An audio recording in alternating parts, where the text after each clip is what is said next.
नमस्कार। Economics Awadh classes YouTube channel पे आपका स्वागत है। डेली एमसीक्यू क्लास के अंतर्गत आज हम लोग अर्थशास्त्र से संबंधित लगभग 25 बहुविकल्पी प्रश्नों को सॉल्व करेंगे। यह प्रश्न TGT, PGT, NET, JRF, KVS, NVS, GIC, Jharkhand एवं बिहार प्रवक्ता परीक्षा के लिए महत्वपूर्ण है। तो आज की क्लास स्टार्ट करते हैं और देखते हैं आज की क्लास में क्या क्या क्वेश्चन हैं। व्याख्यात्मक हल करने का प्रयास इस वीडियो में हम लोग करेंगे। पहला क्वेश्चन, कीन्स 4 प्रकार के बाजारों का विश्लेषण करते हैं किंतु एक प्रकार के बाजार की कार्य प्रणाली की व्याख्या नहीं करते। वह बाजार कौन सा है? ऑप्शन ए वस्तु बाजार, बी मुद्रा बाजार, सी बॉन्ड बाजार और डी श्रम बाजार। तो कीन्स वस्तु बाजार, मुद्रा बाजार, बॉन्ड बाजार की अपने सिद्धांतों में विवेचना करते हैं किंतु श्रम बाजार का कोई विश्लेषण कीन्स द्वारा नहीं किया जाता है। श्रम बाजार की बात एडम स्मिथ एवं रिकार्डो द्वारा की जाती है। तो एक का जो सही आंसर है वह डी है। अगला 2 नंबर क्वेश्चन, तरलता पसंदगी सिद्धांत का प्रतिपादन किया किसने? कार्ल मार्क्स, जेबी से, रिकार्डो, कोई नहीं। तो तरलता पसंदगी सिद्धांत के प्रतिपादन की बात की जाए तो दिए गए ऑप्शनों में कोई ऑप्शन सही नहीं है, क्योंकि तरलता पसंदगी सिद्धांत का प्रतिपादन प्रोफेसर कीन्स द्वारा किया गया था और कीन्स ऑप्शन में नहीं, इसलिए इसका सही आंसर 2 का जो होगा वह डी होगा। कीन्स ने बताया कि ब्याज तरलता परित्याग का पुरस्कार है। ब्याज के संबंध में कीन्स ने तरलता पसंदगी सिद्धांत प्रतिपादित किया और बताया कि ब्याज तरलता परित्याग का पुरस्कार है। कीन्स ब्याज निर्धारण के संदर्भ में केवल मौद्रिक चर पर ही बात करते हैं, वास्तविक चर का कोई विश्लेषण नहीं करते हैं। कीन्स का मानना है जहां मुद्रा की मांग और मुद्रा की पूर्ति आपस में बराबर होती है वहीं पर ब्याज दर का निर्धारण होता है। ब्याज को एक मौद्रिक चर के रूप में निर्धारित करते हैं, जबकि क्लासिकल अर्थशास्त्री ब्याज दर का निर्धारण वास्तविक चर के रूप में करते हैं। मुद्रा की मांग के संदर्भ में कीन्स ने मुद्रा की मांग के 3 कारण बताए या 3 उद्देश्य बताए। कौन कौन से 3 उद्देश्य बताए कीन्स ने? पहला उद्देश्य लेन देन के उद्देश्य है तो मुद्रा की मांग जो आय का फलन होता है। दूसरा उद्देश्य पूर्वोपायी उद्देश्य के लिए मुद्रा की मांग, यह भी आय का फलन होता है। और तीसरा उद्देश्य सट्टा उद्देश्य के लिए मुद्रा की मांग जो ब्याज दर का फलन होता है। तो इस प्रकार से कीन्स द्वारा तरलता पसंदगी सिद्धांत का प्रतिपादन किया गया था। तो 2 का सही आंसर डी है। अगला 3, निम्न में से ब्याज दर में भिन्नता का क्या कारण है? मुद्रा का विभिन्न प्रयोग, उत्पादकता में भिन्नता, मुद्रा की कमी, जोखिम में भिन्नता। तो उत्पादकता में भिन्नता जो है ब्याज दर में भिन्नता का कारण है। 3 बी सही है। 4, उपभोग का मनोवैज्ञानिक नियम किसने दिया? Pigou, Friedman, Keynes, Walras. तो उपभोग का मनोवैज्ञानिक सिद्धांत कीन्स द्वारा दिया गया था। 4 सी सही है। कीन्स ने 1936 में अपनी पुस्तक the general theory of employment, interest and money पुस्तक में उपभोक्ता के व्यवहार सिद्धांत की कुछ बातें बताई, जिसमें इन्होंने बताया कि कुल उपभोग की मात्रा जो है वह कुल आय पर निर्भर करती है। जैसे जैसे कुल आय बढ़ती है, कुल आय बढ़ने से कुल उपभोग भी बढ़ने लगता है, पर कुल उपभोग उतना नहीं बढ़ता है जितनी कि कुल आय में वृद्धि होती है। कीन्स ने इसी को उपभोग का मूलभूत मनोवैज्ञानिक नियम कहा? कीन्स अपने मनोवैज्ञानिक नियम में लोगों के उपभोग व्यवहार का अवलोकन करते हैं, जो यह बताने का प्रयास करते हैं कि लोग किस तरह से अपनी आय का एक भाग व्यय करते हैं।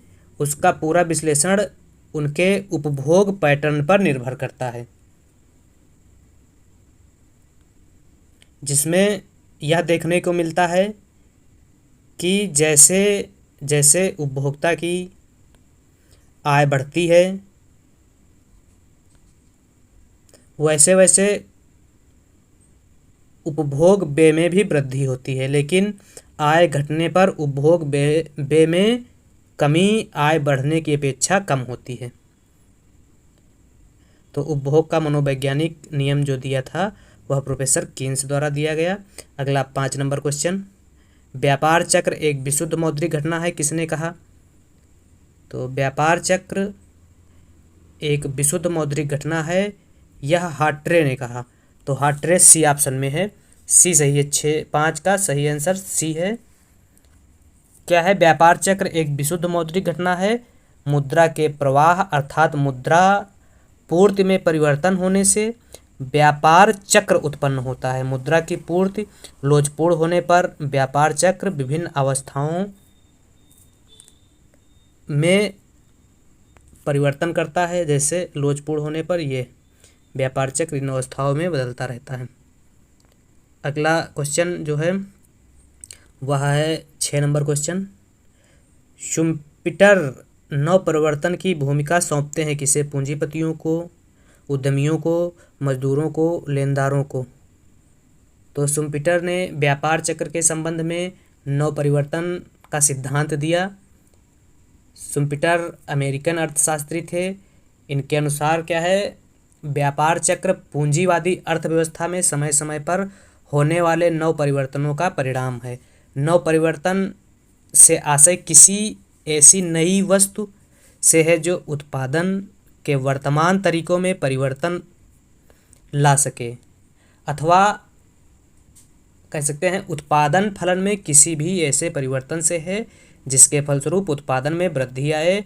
नव परिवर्तन के अंतर्गत किसी यांत्रिक आविष्कार को प्रयोग में लाना, वर्तमान उत्पादन के लिए नए बाजार की खोज करना, किसी नए उत्पादन को सामने लाना, उत्पादन की किसी नई कला का प्रयोग करना, कच्चे माल के नए स्रोत की खोज करना तथा चालू व्यापारिक संगठन में परिवर्तन लाना तथा व्यापार प्रबंधन करने की नई विधियों का प्रयोग करना नवपरिवर्तन में शामिल है। नवपरिवर्तन की प्रक्रिया उद्यमियों द्वारा की जाती है, यह शुम्पीटर का मानना था। और क्वेश्चन में पूछा गया है कि शुम्पीटर नवपरिवर्तन की भूमिका किसे सौंपते हैं? तो उद्यमियों को सौंपते हैं। 6 बी सही है। 7 IS वक्र का ढाल होता है।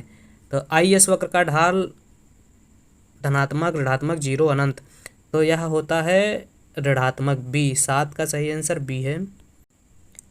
IS वक्र वस्तु बाजार के संतुलन की व्याख्या करता है तथा IS वक्र का संबंध ब्याज दर के प्रतिष्ठित सिद्धांत से है, जिसमें I का मतलब इन्वेस्टमेंट तथा S का मतलब सेविंग से होता है। IS वक्र ब्याज दर तथा राष्ट्रीय आय के बीच संबंध को बताता है, जिसमें X अक्ष पर नेशनल इनकम और Y अक्ष पर ब्याज की दर को दिखाया गया है।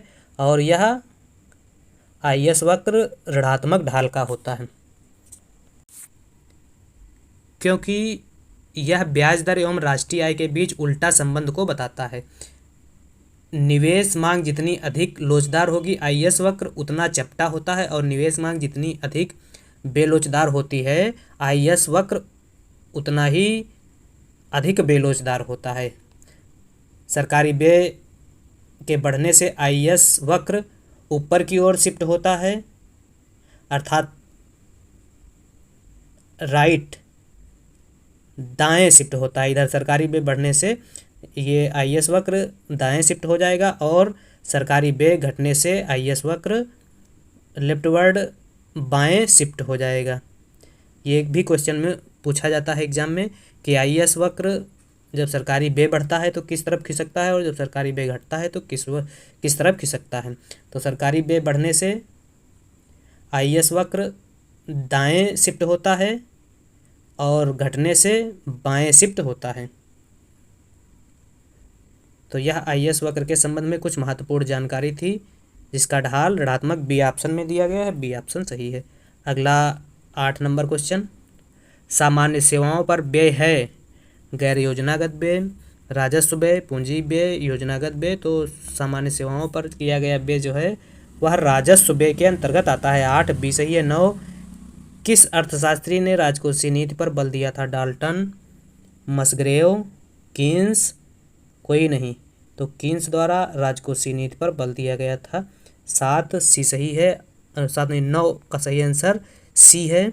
10 रिकार्डो बैरो समतुल्य किससे संबंधित है? औद्योगिक नीति, एग्जिम नीति, राजकोषीय नीति, मौद्रिक नीति।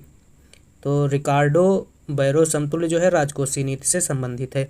अगला 11 नंबर, एच मुद्रा कहलाती है रिजर्व मुद्रा, आधार मुद्रा, ए तथा बी दोनों सही है, ना तो ए और ना ही बी। तो एच मुद्रा को M0 से प्रदर्शित किया जाता है और इसको आरक्षित मुद्रा या रिजर्व मुद्रा या आधार मुद्रा कहा जाता है। तो आरक्षित मुद्रा या रिजर्व मुद्रा या आधार मुद्रा, ए और बी दोनों सही है। 11 का सी आंसर सही है। M0 को रिजर्व आरक्षित या आधार मुद्रा कहा जाता है। M1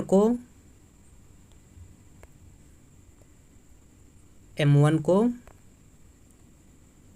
संकीर्ण मुद्रा, M3 को व्यापक मुद्रा कहा जाता है। और M1 और M3 तथा M0 को मिलाने से मुद्रा गुणक का निर्माण होता है। तो मुद्रा गुणक जो होता है वह होता है M3/M0, ब्रॉड मनी बटे हाई पावर मनी को कहा जाता है, मुद्रा गुणक कहा जाता है।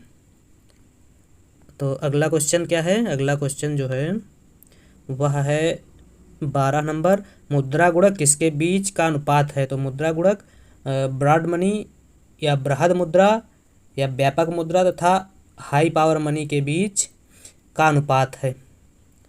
तो M3 ब्रॉड मनी हो जाएगा और M0 हाई पावर मनी के बीच का अनुपात M3 और M0 किस ऑप्शन में है? वह है M3 M0 ए ऑप्शन में। 12 ए सही है। वाह्य मुद्रा क्या है? जो रिजर्व बैंक द्वारा जारी की जाती है, विदेशों से अर्जित की जाती है, जो रिजर्व बैंक द्वारा जारी नहीं की जाती है, बैंकिंग विकास का परिणाम है वाह्य मुद्रा जो रिजर्व बैंक द्वारा जारी की जाती है। 13 ए सही है।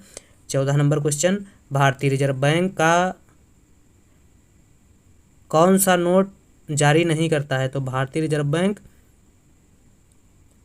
100 रुपये का, 1 रुपये का, 2 रुपये का, उपरोक्त सभी सही हैं। तो भारतीय रिजर्व बैंक 1 रुपये का नोट जारी नहीं करता। भारत सरकार द्वारा 1 रुपये का नोट जारी करता है, जिस पर हस्ताक्षर जो है भारत सरकार के वित्त सचिव के होते हैं। बाकी 100 रुपये का और 2 रुपये का नोट RBI द्वारा जारी किया जाता है। अगला 15 नंबर क्वेश्चन, केंद्रीय बैंक का सर्वाधिक महत्वपूर्ण कार्य? तो नोट निर्गमन, सरकार का एजेंट, सही है दोनों, साख नियंत्रण, उपरोक्त सभी। तो RBI या केंद्रीय बैंक का जो प्रमुख कार्य है वह सभी हैं। नोट निर्गमन का कार्य, सरकार का एजेंट, साख का नियंत्रण, तीनों सही हैं। 15 का सही आंसर डी है। इसके अलावा एक व्यापारिक बैंक होती है। व्यापारिक बैंक का जो प्रमुख कार्य होता है वह साख सृजन का कार्य होता है और प्राथमिक जमाओं के आधार पर व्यापारिक बैंक साख सृजन का कार्य करती है। अगला 16 नंबर क्वेश्चन, मुद्रा एवं साख की मात्रा को नियंत्रित करने की नीति को कहते हैं? मौद्रिक नीति, कीमत नीति, व्यापारिक नीति, राजकोषीय नीति। तो मुद्रा एवं साख की मात्रा को नियंत्रित करने की नीति को मौद्रिक नीति कहा जाता है। मौद्रिक नीति क्या है? मौद्रिक नीति एक ऐसी नीति है जिसके माध्यम से किसी देश की मौद्रिक संस्था, खासकर उस देश की केंद्रीय बैंक, उस देश की अर्थव्यवस्था के अंदर ब्याज की दरों के नियंत्रण के माध्यम से उस मुद्रा की पूर्ति को नियमित और नियंत्रित करता है, ताकि वस्तु मूल्यों में होने वाली वृद्धि से बचा जा सके। मौद्रिक नीति के उद्देश्यों की अगर बात की जाए तो आर्थिक विकास को प्राप्त करना, पूर्ण रोजगार की प्राप्ति, आर्थिक स्थिरता और विनिमय दरों की स्थिरता मौद्रिक नीति के प्रमुख उद्देश्य हैं। 17 नंबर क्वेश्चन, मुद्रा बाजार का कार्य क्षेत्र है मध्यकालीन ऋण देना, अल्पकालीन ऋण, दीर्घकालीन ऋण, कोई नहीं। तो मुद्रा बाजार जो है वह अल्पकालीन ऋण की व्यवस्था कराता है। बी 17 बी सही है। मुद्रा बाजार वित्त बाजार से संबंध रखता है और इस बाजार में तरलता अत्यधिक होती है और इसका संबंध अल्पकालीन बाजार से होता है। इसके अलावा एक बाजार पूंजी बाजार होती है जो प्रतिभूति बाजार से संबंध रखती है, जहां पर बांड, प्रतिभूति, शेयर, डिवेंचर का लेन देन किया जाता है और यह कम तरल बाजार होता है और जिसका संबंध दीर्घकालीन बाजार से होता है। मुद्रा बाजार जो है अल्पकालीन होती है और पूंजी बाजार दीर्घकालीन होती है। अगला 18 नंबर, केंद्रीय सरकार के लिए भारतीय रिजर्व बैंक आरबीआई का निवल साख में वृद्धि दर्शाता है। राजस्व घाटा, बजट घाटा, मौद्रिक घाटा, राजकोषीय घाटा। तो केंद्रीय सरकार के लिए भारतीय रिजर्व बैंक की निवल साख में मौद्रिक घाटा होगा। 18 का सही आंसर सी है। 19, अदृश्य व्यापार में शामिल है। अदृश्य व्यापार में वे व्यापार को शामिल किया जाता है जो दिखाई न दे पर्यटन पर रिकॉर्ड करते हुए। तो पर्यटन जो है वह अदृश्य व्यापार के अंतर्गत शामिल किया जाता है। 19 ये सही है। 20, यदि आयातों की मांग लोचदार है तो आयात मूल्य में वृद्धि होने से आयात में वृद्धि होगी, कमी होगी, स्थिरता होगी, कोई नहीं। तो आयात की मांग लोचदार है तो आयात मूल्य में वृद्धि होने से आयात में कमी आएगी। 20 बी सही है। 21, अंतर्राष्ट्रीय व्यापार का बैकवाश इफेक्ट शब्दावली का सर्वप्रथम प्रयोग किसने किया था? गुनरार मिडल, सिंगर, प्रेविस, भगवती। तो बैकवाश इफेक्ट का सर्वप्रथम प्रयोग गुनरार मिडल द्वारा किया गया था। 20 21 का सही आंसर ए है। 22, आरेख में दिए गए आय खपत वक्र के संबंध में निम्न में से कौन सही है? ए बिंदु के पश्चात x घटिया तथा y सामान्य वस्तु है, y घटिया तथा x सामान्य वस्तु है। तो आरेख में, इस आरेख में या ऐसे आरेख में जो वस्तु घटिया होती है उसके विपरीत दिशा में आरेख घूम जाता है या आरेख चला जाता है जो वस्तु घटिया होती है। तो y को हम कह सकते हैं घटिया है क्योंकि इसके विपरीत दिशा में आरेख गया है। तो जिस ऑप्शन में y वस्तु घटिया तथा x वस्तु सामान्य होगी वही ऑप्शन सही होगा। तो इसमें y वस्तु घटिया तथा x वस्तु सामान्य है बी ऑप्शन में। तो 22 का बी सही है। अगला 23 नंबर क्वेश्चन, जनगणना 2011 के अनुसार भारत के किस राज्य में न्यूनतम लिंगानुपात है? तो हरियाणा में सबसे कम लिंगानुपात 877 है, सबको पता होगा। और सबसे ज़्यादा लिंगानुपात 1084 केरल में है तथा भारत में लिंगानुपात की अगर बात की जाए तो 1000 पुरुषों पर 943 महिलाएं हैं। तो सबसे कम लिंगानुपात पूछा गया था तो वह है हरियाणा में। हरियाणा डी ऑप्शन में है। 23 का डी सही। अगला 24, उत्पादन संभावना वक्र की ढाल होती है विनिमय की सीमांत दर, प्रतिस्थापन की सीमांत दर, रूपांतरण की सीमांत दर, रूपांतरण की औसत दर। तो उत्पादन संभावना वक्र की ढाल जो है रूपांतरण की सीमांत दर होती है। 24 सी सही है। उत्पादन संभावना वक्र की ढाल रूपांतरण की सीमांत दर होती है। 24 सी सही है। 25, पहली बार मूल्य निर्धारण में समय कारकों के महत्व को किसने स्पष्ट किया? Marshall, Robinson, Stigler, Chamberlin. तो पहली बार मूल्य निर्धारण में समय कारकों के महत्व को मार्शल द्वारा स्पष्ट किया गया था। 25 ए सही है। 26, वस्तु के आयात तथा निर्यात पर लगाया गया नियंत्रण कहलाता है? कोटा, अनुदान, प्रशुल्क, तटकर। तो वस्तु के आयात तथा निर्यात पर लगाया गया नियंत्रण कोटा कहलाता है। कोटा। कोटा ऑप्शन ए में है, जो 26 का सही आंसर ए हो जाएगा।